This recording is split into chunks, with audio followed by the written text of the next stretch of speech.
Henrique, pô, tu não sabe, pô. Recebi um pedido de namoro do menino que eu gosto, eu tô muito feliz. Rapaz, sabe que pai, eu não gosto desse negócio de namoro, né? Mas eu tenho que dizer, pô, de todo jeito eu tenho que dizer pra ele, pô.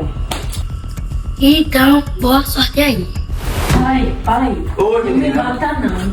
Mas o menino me pediu em namoro. E eu quero tu namorando, menino. Eu quero tu com ninguém. E hoje em dia, nessa época e dessa idade, vai tirar a catinga do mijo. Ô pai, mas eu vi o livro pela capa. Nem o homem hoje presta não, minha filha. Eu posso trazer ele aqui pra lhe pedir?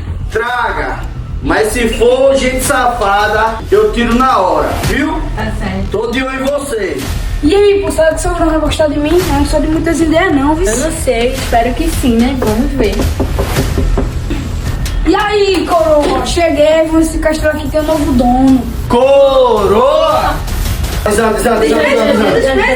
Desanda. Bora lá.